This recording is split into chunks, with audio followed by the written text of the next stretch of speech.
So I asked Mr. Gordon, I'm doing Inside the Lords today, outside the Lords, and even better, at a demonstration outside the Lords. It's the leaseholders who are having the demonstration because of the fire safety bill, which you will have heard me make many speeches on, and I've even just asked a question on it this morning.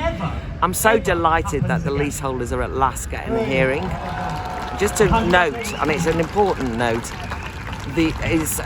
one of the things I did inside the Lords this week was speak on the new policing and crime bill, which has basically got part 3, which is effectively going to ban demonstrations in the Westminster area. So this demonstration would not be allowed. It's got a ridiculous noise trigger clause, which means that if you make a noise at a demo, which is what happens on demos or protests, that you can actually the police can be sanctioned to move you on, shut you down, and I'm talking massive fines if you break any of these rules, and up to 10 years in jail for certain actions, like for example if you deface a statue.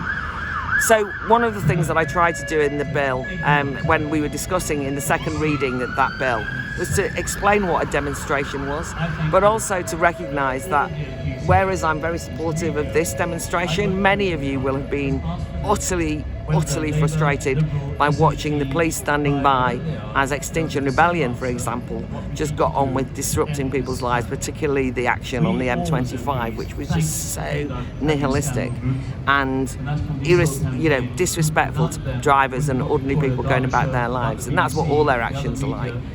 But even I have to defend their right to protest, but more importantly, when they're doing things that are obviously criminal, the police should move in and arrest them. You don't need new laws, and I'm very worried that the government are using this new law to ban demos that will affect all of us, and that will mean the leaseholders. I'm about to go on to another demo up at number 10, which is by the Rights for Residents and John's campaigners who are aiming to get better rights for relatives of people in care homes. So my Inside the Lords this week has been very odd as well because it's packed. I really do feel like the new girl again. I keep getting lost because they've now opened new doors and new rooms and I keep going the wrong way.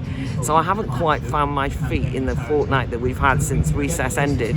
I haven't quite found my feet, and guess what? This is the last day before we're now off for another 3 weeks for party conferences, which just seem a joke. My final reflection, because I actually want to go on these demos rather than just talk to you, is this. At the weekend I was writing an article on vaccine passports, and I was railing about how dangerous they were for community cohesion. Then on the Sunday morning, government ministers went on all of the programmes and said, oh, we're not having vaccine passports, what are you talking about? So I had to quickly revise the way I wrote my article. That was on Sunday. By Monday they were back in again. Right. One of the things that I've learned from being in the Lords is that there is a almost government by flip-flop, by whatever poll they just read. There is no consistency, there is no real sense of purpose, no real sense of principle. You know, are they for or against government passports? Are they just using, no wonder people get into these conspiratorial mindsets and think that they're kind of being, people said it's like psychological torture, you don't know whether but no, it's not that.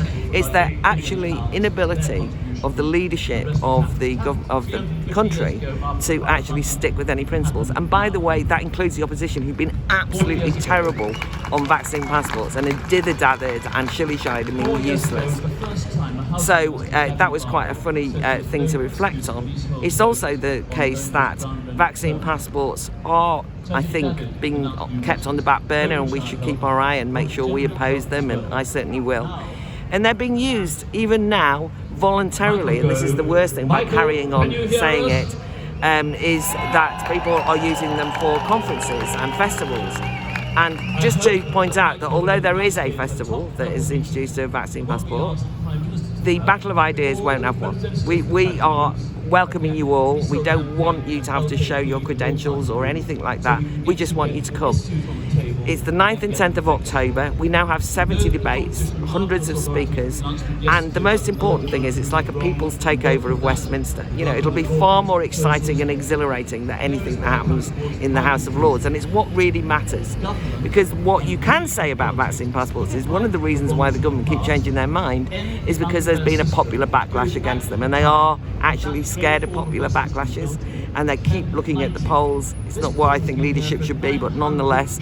And so therefore, if you make enough noise about something, you talk about things in their subtlety, go through all of the different arguments, prepare yourself for how you're going to win those arguments, and we'll be in a better position to fight politically. And that's really what the Battle of Ideas is all about. So after I go to my demonstrations, I'm going to speak in a debate on whether we should have a leadership academy for politicians and for civil servants where they can all be taught the skills of leadership. And all I can say is we haven't got a problem of skills, we've got a problem of people with courage to lead, people who believe in something, people who know what they believe in. It's obviously a technocratic solution to what is a much bigger political crisis. And the kind of leadership I want to see are like these people here who have actually had to become leaders to fight for their cause. And so that's what I will be arguing this afternoon in the House of Lords, and I'll see you in a few weeks. But before then, I'll see you at the Battle of Ideas, 9th and 10th of October. We've got really cheap tickets available, so come along. Special cheap if you're students, and we've even got some free tickets for school pupils, and we always like to get young people in there arguing their case. So make sure you tell everybody, get the word out. See you soon.